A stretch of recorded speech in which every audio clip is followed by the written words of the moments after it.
You don't get to choose where you're born. And if you had come into the world during the Middle Ages, not as a noble, not as a knight, but as a peasant, your entire existence would have started in a pile of mud and ended in silence. Imagine opening your eyes for the first time and realizing your home isn't a house, but a damp hut held together by twigs, manure, and prayers that never reach the sky. No windows, no warmth. Just a single dark room where the living, the dying, and the forgotten all breathe the same foul air. The scent of mold is thick in your nostrils, mixed with smoke from a fire that never fully burns clean, and the musk of wet animals that sleep beside you at night. If something inside you stirred while listening to this story, if at any moment it felt like it was speaking directly to you, then this channel is where you belong. Here we give voice to what history tried to silence, to pain, to truth, to the forgotten human soul. Subscribe now, because the world needs to remember, and so do you. You share this space with your parents, your siblings, your goats, and maybe a half-rotting pig if you're lucky. Privacy doesn't exist. Intimacy is a whisper in the dark you never truly understand. There's no chimney, so the smoke from your fire clings to the ceiling and coats your lungs. Your skin carries the stench of everything that surrounds you. Sweat, smoke, soil, and desperation. And the roof? Thatched straw that leaks with every rain. When the storm comes, you don't wait it out. You live through it. Cold water seeps through the ceiling and onto your mat of straw, where your body curls into itself, shivering and silent, praying the wind doesn't collapse, the only thing you can call shelter. The floor beneath you is mud, and it never dries. In summer it's soft and sticky underfoot. In winter it's ice that bites through thin soles and cracked skin. There's no bed, no mattress, no blankets, unless someone in your family has died and left one behind. Children sleep with animals for warmth. It's not a choice, it's survival. You can hear them breathe beside you, sometimes louder than your own thoughts. When they die, and they often do, their bodies are dragged out into the woods or buried behind the hut, far enough from the door to not curse the rest of you. Nothing inside your home is yours in a real sense. Even the tools, the grain, the livestock, all of it belongs to the land, to the Lord, to a world above you that never once looks down. You know this from the first time you're strong enough to carry water from the well, a task that begins when you're barely old enough to walk. There's no childhood, only a brief intermission between being helpless and being useful. And if you're not useful, you're invisible. Your days begin before light touches the horizon. A rooster doesn't wake you. Hunger does. Hunger gnaws at your belly like a second heart. You stretch your limbs in the cold, and your bones crack like old wood. Your breath fogs in the air, even inside your home. And before you've eaten, before you've spoken, you've already started working. Your fingers bleed before your voice breaks. You don't complain because no one listens. You don't ask for help because everyone is too broken to offer it. The little food you have is stored in a corner box, guarded from rats and mold. Porridge made from barley or oats, sometimes mixed with bark or sawdust to make it last longer. You eat with your hands, you chew slowly, and you swallow shame along with every bite. If there's bread, it's coarse and gray, baked in a clay oven that cracks more often than it works. And if there's meat, it means something died, or someone starved. A celebration in a cruel way. Outside your hut, the path is mud and waste. There's no sewer, no drainage. Waste from animals and people alike runs through the ditches, and when it rains, it flows into the well you drink from. You know people who've died from that water. You still drink it. There is no alternative. When someone gets sick, there's no healer, only herbs and whispers. Women pass down remedies made from weeds or prayers spoken over boiling water. Sometimes it works. Mostly it doesn't. When someone dies, there is no ceremony, just a hole in the earth and a silence that echoes for days. No one mourns out loud because everyone's already grieving something else. Your clothes are made from rough wool that scratches your skin raw. You wear the same garments every day because there's no such thing as a second set. Washing them means stripping in the cold and standing half naked by the river, hoping no one sees. Or worse, hoping someone does, for reasons you'd rather not think about. Shoes? Only if you're lucky. Most walk barefoot, even in winter. Toes crack, skin splits, and still you walk. The cabana isn't a refuge, it's a reminder.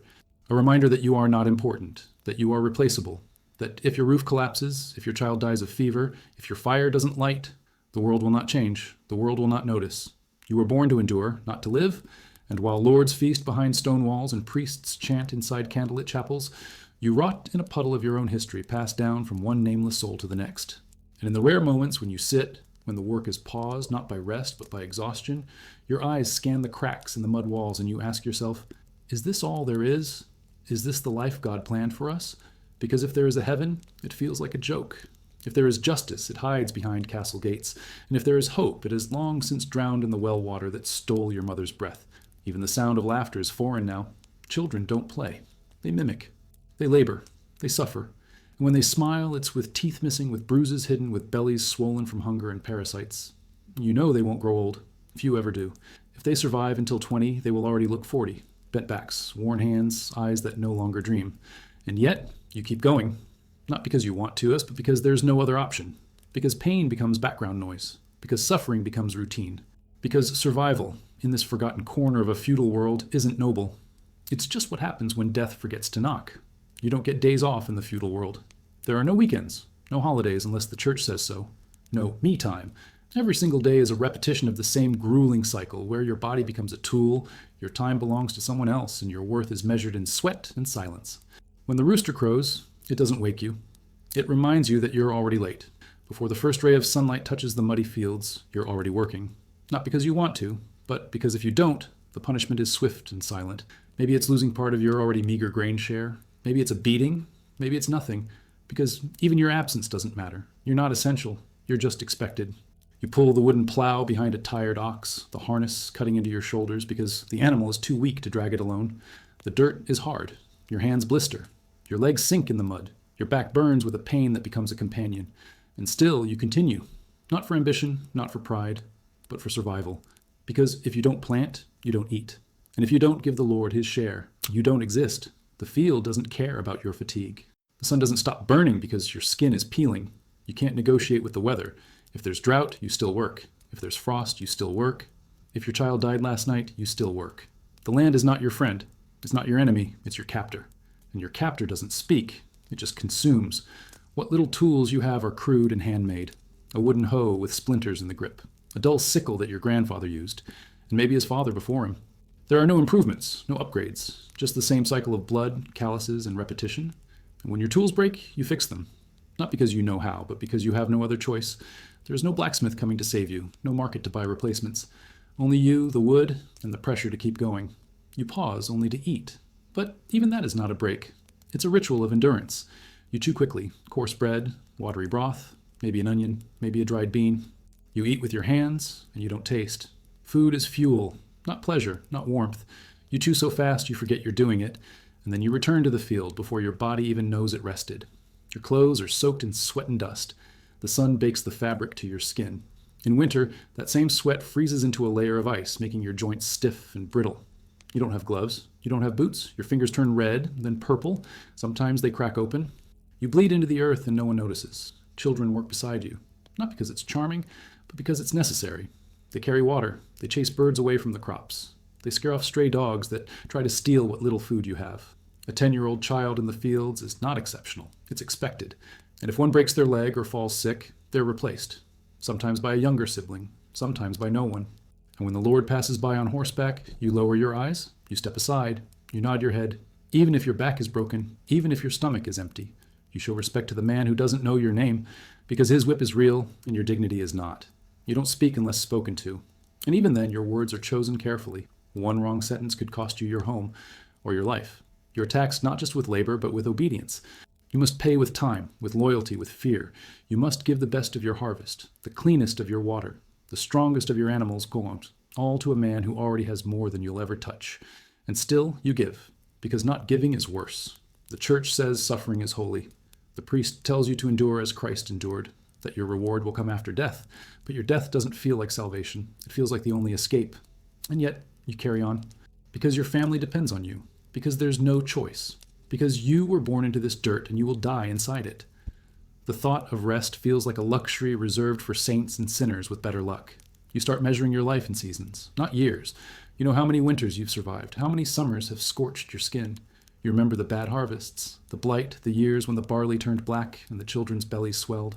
You remember who didn't make it, and you carry their names in your silence because grief has no space in the field. When you're not farming, you're mending, fixing your tools, repairing your roof, fetching firewood. You go to sleep not because you're tired, but because you collapse. And when you wake, it's not with energy, but with obligation.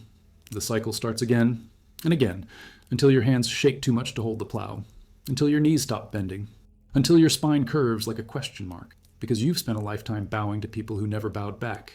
And still, through all of this, no one calls you a slave. But you know what you are, because even animals rest. Even animals get fed without question. Even animals don't get punished for praying for a better life. But you You carry the burden of being human without ever receiving the dignity that title should bring. You start to wonder, how did the world become this way? Why are some born to command and others to obey?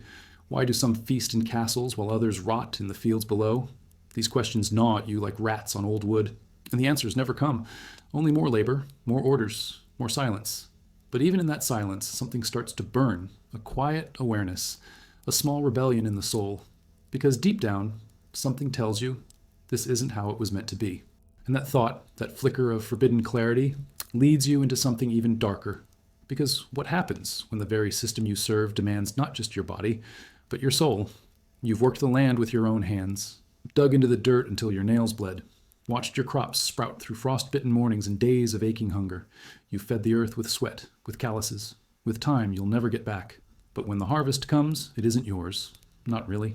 Before you can even count your sacks of grain, the Lord's men arrive, on horseback, clean, armed, and silent. They don't ask, they don't negotiate. They measure your worth in bushels and barrels, and they take the best for themselves. Not just the food, but the power. The top layer of your life, the golden part of your work, vanishes into their wagons. What's left for you is what wouldn't survive the road to the castle. The broken, the moldy, the bruised. Sometimes they take more than half. Sometimes they take it all. And when they leave, they don't thank you. They don't acknowledge you. You become invisible again, standing barefoot in a field, stripped of everything, including your dignity. You might think this is robbery, but here it's called duty. You don't pay with coins because you have none. You pay with harvests, with livestock, with your children's portion. The system doesn't care if the winter will be harsh or if your family is already coughing blood. The quota must be met. If it isn't, you owe double next season. If you complain, they don't answer. They punish. The Lord doesn't farm. He doesn't sow. He doesn't bend his back to the sun. Yet he eats first. He eats better. His table is covered in meat. His floor is in furs. His wine spills freely. And while you chew bark-flavored bread beside a dying fire, he dines in candlelight with dogs that eat better than you do. You don't get to question him. You're told he was born to rule. You're told that his blood is blessed, that God chose him, that he is your protector. But what does he protect you from except your own freedom? You begin to see the trap. You feed the system that keeps you starving. You carry the wealth that keeps you poor. You build the comfort that keeps you cold. And still, you're told to be grateful, because at least you're not homeless, at least you're not a criminal, at least you're not cursed. But the real curse is this: your life is not your own, and neither is your soul. Because when you finally start to ask in your mind, is this fair? That's when the church steps in. The priest visits your village with soft words and heavy eyes. He wears robes finer than anything you've ever touched. He speaks Latin, a language you don't understand, but that somehow still makes you feel small. He tells you suffering is sacred, that God sees your pain and rewards obedience, that questioning the system is the same as questioning God himself. And so you fall in line again. You're not just bound by hunger now, but by fear. Not just fear of punishment, but of eternal damnation. The Lord may take your wheat, but the priest reminds you, hell can take everything else, and it never ends. This threat isn't loud, it's whispered. Through sermons about sin, through stories of rebels turned into ash, through warnings that the devil loves disobedience. And you begin to wonder, is my suffering holy, or am I just being crushed by people who pretend to speak for heaven? You confess sins you never chose to commit. You repent for being angry, for wanting more, for daring to feel cheated. You're told to humble yourself, to give cheerfully, to pray for your oppressors. But when you kneel before the altar, all you feel is emptiness. The wood is splintered, the air is cold, and the silence after Amen is louder than your own thoughts. Still, you give, not just grain and livestock, but trust, hope, pieces of your soul, because they've convinced you that if you don't, your children might burn forever. And that thought is more terrifying than starving. When taxes increase, the priest says it's God's will. When your child dies of fever, he says it's God testing your faith. When your roof collapses, he says you must be strong. When the Lord's son assaults your daughter, he says not to speak of it, because judgment is for God, not for men. And slowly, the lines blur between faith and fear, between sacrifice and abuse, between holiness and control. You begin to realize that the true power of the system is not just in its swords or laws, but in its ability to convince you that pain is righteous, that obedience is noble, that slavery is sacred. And when you try to imagine a world where this isn't the case, you feel guilt. You've been shaped to believe that wanting freedom is a sin. This is how they take your soul, not with violence, but with stories, with fear wrapped in scripture, with chains made of ritual and silence. You no longer need to be watched, because now you watch yourself. You censor your thoughts, you bury your rage, you whisper your prayers and hope they're enough to keep the sky from falling. But deep down, you feel something breaking, a tension between what you've been told and what you feel, between the doctrine and the dirt beneath your nails. Because how can this be sacred when it feels so much like hell? And that question, once planted, never leaves. It lingers inside you as you walk back to your hut, as you look at your wife's hollow eyes, as you hear your son coughing blood behind a thin wooden wall. You were told God sees everything. But why does he never seem to look this way? And just when you think it can't get any worse, you start scratching your skin, a constant itch, a crawling sensation. And that's when you realize your soul might not be the only thing they're trying to take. Your body is now under attack, too, from the filth, from the fleas, from the very air you breathe.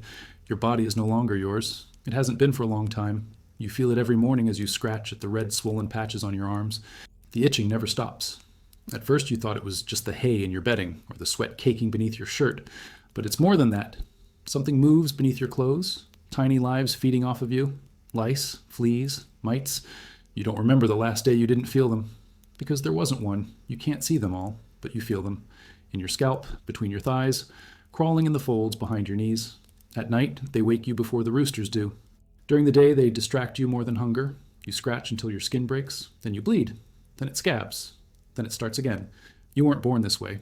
But you were born into a world where this is normal. And that's worse. You've had exactly one bath in the past year, and even that was accidental. The rain caught you out in the field, and the water was cleaner than anything in your home. But it was cold, and afterward you shivered so hard your teeth cracked. There's no bathtub in your hut, no clean river nearby, only shallow, muddy ditches where animals piss and people empty their pots. You wash your hands when they're black with dirt, but only if there's water to spare. And there never is. You've heard the nobility bathe. You've heard the church says too many baths are sinful. That water opens the pores to temptation. That dirt is a shield against vanity. But you know it's not holiness that keeps you dirty. It's poverty. And the shame that comes with it. Your clothes are crusted with salt from your sweat. Your undergarments haven't been changed in weeks. You patch holes with whatever thread you can find, often torn from older rags. The fabric never really dries. You wear damp clothing that rubs your skin raw, and in the cold months, it freezes stiff around your body like armor made of mildew. Children in the village have scabs on their scalps. Their fingernails are blackened. Their feet bleed from walking barefoot on gravel and ice. The infants have rashes that never heal. Mothers dab them with stale water and whisper prayers through cracked lips, hoping the priest has oil to bless them with. But the oil is rare and expensive, so the prayers keep coming and the rashes stay. And when someone in your household gets a fever, everyone starts to panic, silently. Because in this world, sickness isn't an interruption. It's a guest, one that never knocks, and rarely leaves. The cough starts dry, then it becomes wet, then bloody. Then the body begins to shake. Eyes sink. The smell changes. Death is never loud. It starts with small things, a few more hours lying down, a little more silence during meals, a shortness of breath that becomes the absence of breath. And when someone dies, you don't have time to grieve. The body must be buried quickly. The flies arrive faster than the prayers. You wrap the corpse in the same blanket they slept in. You dig a shallow grave near the edge of the woods, far enough that the smell won't return to your home. You've lost count of the people who've disappeared this way. Sickness doesn't respect age or effort or prayer. It takes the young first, often, then the elderly, then anyone who stayed close enough to care for them. The Black Death? You've heard of it? In whispers, in sermons, in the faces of travelers who pass through, never removing their hoods. Some say it turns your skin black. Others say it's a punishment for sin, a curse from God, a test of faith. But all you know is this. When it comes fast. Entire villages vanish in days. The smell hits first, then the silence. And still, you don't leave? Because where would you go? Every village is the same. Every town rejects the poor. And if you're found wandering, the Lord can have you hanged for vagrancy. The law says you belong to the land. And the land, even when diseased, keeps you. Even the air feels sick. It hangs heavy in the summer, thick with rot. In winter, it's sharp and wet and filled with smoke. Your lungs never feel clean. Your nose never stops running. And when you cough, people step away. They don't help. They just wait to see if you stop breathing. And you start to believe your body is no longer yours.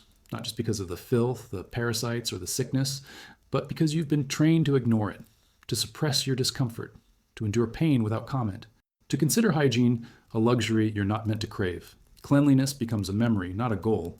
You wonder sometimes what it must feel like to sleep in clean sheets, to breathe air that doesn't reek of smoke, sweat, and rot, to run a hand through your hair without pulling out something alive. You think about water, clear, cool, soap-slick water, and it feels like a dream, something only the saints deserve. Even animals are treated better. Nobles as horses are brushed daily, bathed, perfumed. Your skin, on the other hand, is a battlefield, and you've lost. And yet, through all of this, you're told to be grateful, that God sees your suffering, that your reward is in the next life. But you've started to realize something. Your body is decaying, your mind is exhausted, and your spirit is breaking, and no one seems to care. The dirt doesn't just cling to your skin, it begins to bury your soul. And when the disease isn't enough, when the filth isn't fast enough, the next enemy comes in silence: starvation.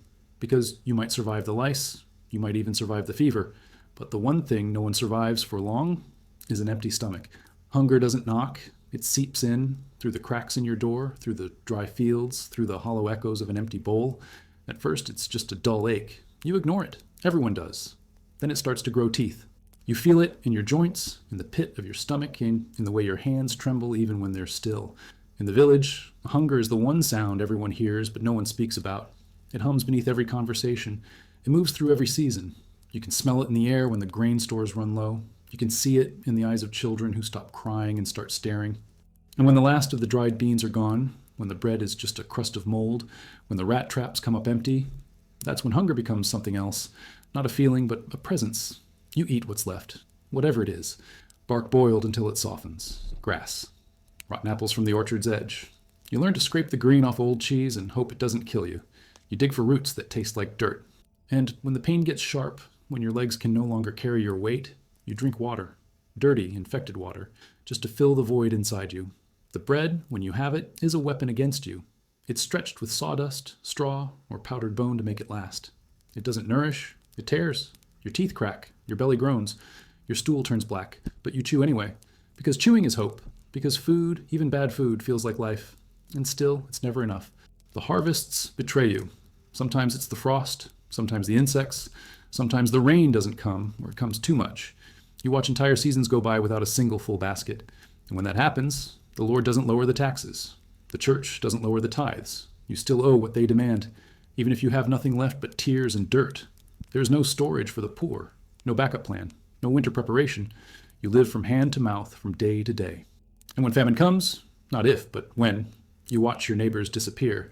Some flee, only to be branded as thieves. Some beg, only to be beaten. Others lie down and stop moving. You hear stories of desperate things. A mother boiling shoe leather to make broth. A father selling his daughter to buy a sack of rye. People stealing bread and getting their hands cut off. People burying infants in shallow graves because there wasn't enough milk in the mother's body to feed them. These aren't myths. These are memories. This is your village. The priest tells you to be thankful. That Christ fasted too. That suffering purifies the soul, but you're not fasting. You're fading. You pray, but your prayers sound weaker than your stomach growls. You close your eyes and try to picture heaven, but all you see is food. A table, a bowl, a full belly. The irony is cruel. You live on land that can feed hundreds, but none of it is yours. You walk through fields of wheat you cannot touch. You pass cows you cannot milk. You watch birds eat more than your own children. The food exists, but not for you. Even the idea of hunger has changed. It's not just physical, it's emotional, it's spiritual. You hunger for safety, for dignity, for a moment where you don't have to think about survival. But in the feudal world, every thought leads back to hunger. It lives in your bones, in your blood, in your very sense of time. Everything revolves around the next mouthful. When, if, how, from where. You try to distract yourself. Some sing. Some carve things from wood. Some count stones. Some sleep more than they should. But it doesn't last. Hunger always returns. It steals your joy, your energy, your ability to think. You become slower, numb, less alive, a walking shadow. The children stop playing, the elderly stop speaking, the strong grow thin, and the thin disappear. In some years, the famine is so bad that the dead are buried without names. There are no funerals, no rites, just a hole in the ground and a whispered goodbye. No one marks the spot, no one remembers the dates. Because death is no longer a tragedy. It's just the other face of hunger. You begin to dream of food, vivid, cruel dreams. Roasted meat, bubbling stew, fresh cheese. You wake up biting your own tongue. You cry, not because you're sad, but because you woke up. Because even in sleep, your body tortures you with memories of what it will never have. And then, just when you think there's nothing left to lose, something worse happens. Your own mind turns against you. You begin to envy, to hate, to resent. Not just the Lord, not just the priest, but your neighbor. The one who has an extra potato, the one who still has strength to walk, the one who still prays with conviction. Hunger eats your soul from the inside until compassion becomes competition and morality becomes a memory. You were taught that fasting brings you closer to God. But now God feels distant, or maybe you're the one who's drifting, not into darkness, but into numbness. You no longer feel fear, you no longer feel hope, you just exist. And even that feels heavy. And so you realize hunger is not just the absence of food, it's the absence of everything that makes you human. And just when you start to think this is rock bottom, you discover something chilling, something more universal, more permanent, more soul-crushing than starvation itself. It's not just your family, it's not just your village, it's everyone. Because in the feudal world, the only thing that's truly shared by all is suffering. Pain doesn't care about your name. Hunger doesn't care about your faith. Disease doesn't ask your age. In the world you were born into, suffering is the one thing that unites everyone. Not equally, not fairly, but completely. It doesn't matter if you're a child just learning to walk or an old woman whose back has become a permanent question mark. Sooner or later, the weight of this life presses down on everyone. And there's no protection from it. No social class among peasants. No favor with the church. No hidden coin beneath a floorboard that can buy you out. The one truth that repeats across every household, every season, every field is this: everyone suffers. You see it in the eyes of your neighbor, even when they force a smile, in the way they limp to the field every morning in silence, pretending nothing hurts. You see it in the mother who nurses a dying infant with cracked, dry lips, knowing deep down the child won't make it to next week. You see it in the boy who stopped speaking after his father vanished in the woods. Not killed, just stopped coming back. There is no outrage, no protests, no angry mobs, just acceptance. Because the pain is so old, so constant, so familiar, that fighting it almost seems foolish. Even the holidays, the rare times when the village gathers, sings, drinks, and pretends to forget, are stitched together with sorrow. The laughter is always a little too loud, the songs a little too desperate, because deep down everyone knows it won't last. That tomorrow the debts return, the hunger returns, the Lord's men return. And when death comes, no one is surprised. That's the part that breaks you, not the loss, but the way everyone moves on like it's nothing. The name disappears from the meal table, a voice goes silent in the night, and life continues, because it has to. You don't get time to mourn. Grief is a luxury. Tears are something you learn to swallow early. There are too many mouths to feed, too many debts to pay, too many fires to tend. And so you learn to carry pain like a bundle of sticks on your back. Heavy, but ordinary. The elders don't talk about the past like it was better, just different. They remember other winters, other plagues, other taxes. But the pain has always been there. It doesn't shock them anymore, it just reshapes them, and you start to understand that there is no life outside of it, only different versions of enduring it. Even the priest suffers, though in a different way. His food is better, his robe's cleaner, but his eyes are heavy. He drinks more than he should. His sermons drift from salvation to survival. Sometimes you wonder if even he believes the words he says, or if he's just as trapped as everyone else, a man clinging to the only authority he's been given, hoping it shields him from the same despair. There is no immunity. No child is too innocent, no woman too kind, no old man too wise. The pain finds everyone, slowly or quickly. It finds you. You start to notice things, how people age faster here. A girl of 16 already walks like her mother. A man of 30 looks 60, and when someone dies, their body often looks older than it should, like the suffering aged them from the inside out, as if life in this place doesn't just move forward, it erodes. And even worse, no one thinks it strange. No one questions why some starve while others feast. No one asks why heaven is always just out of reach. No one wonders if life could be different, because they've never seen different. Because stories of other worlds, of cities, of kings, of golden lands far away, are just that, stories. You live in a cage that's too large to see, with bars made not of iron, but of silence, obedience, tradition, and fear. The most chilling realization? You've stopped imagining escape. You've stopped wondering what it would feel like to be clean, to be safe, to be full.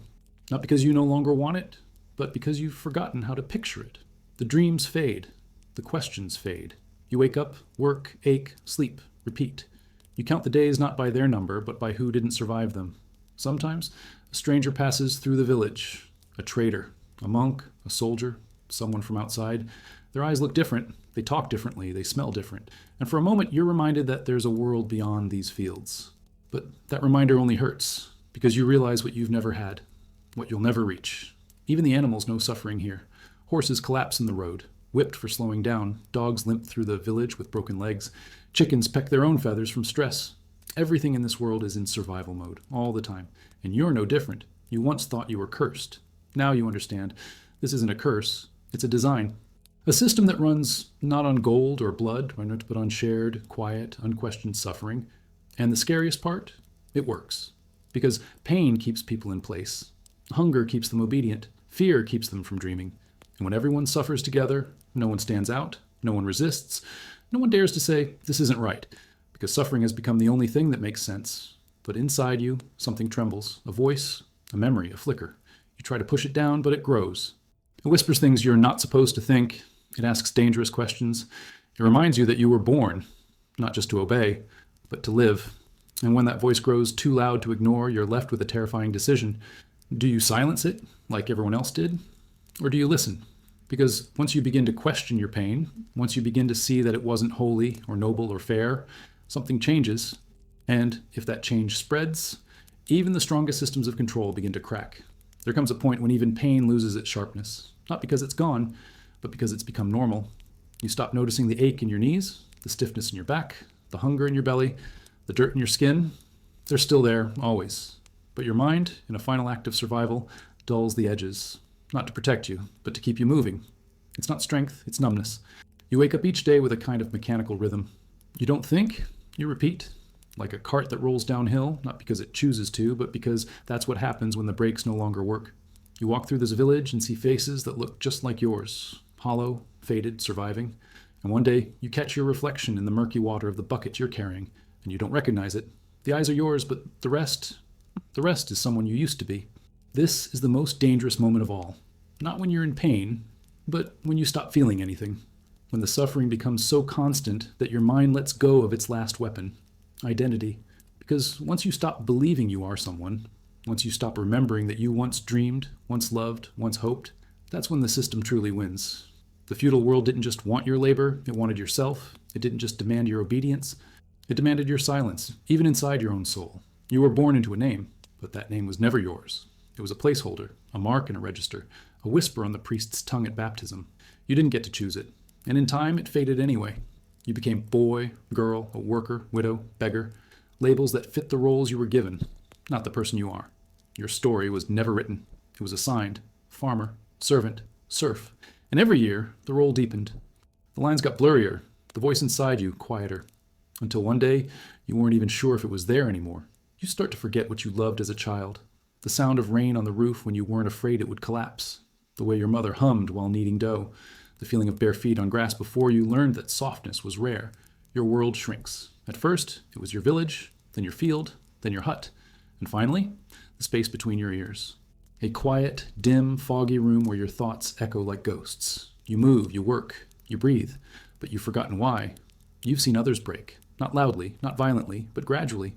You see it in the man who stops speaking, in the woman who stares at the wall for hours, in the boy who stands at the edge of the woods and doesn't move, even when the cold seeps into his bones. They're not mad, they're not possessed, they're not cursed, they're empty. Because when you take everything from a person, not just food, not just safety, not just dignity, but the memory of being alive, there's nothing left to break. And so they fade, like smoke in winter wind. But here's the thing no lord ever saw coming. No priest ever feared.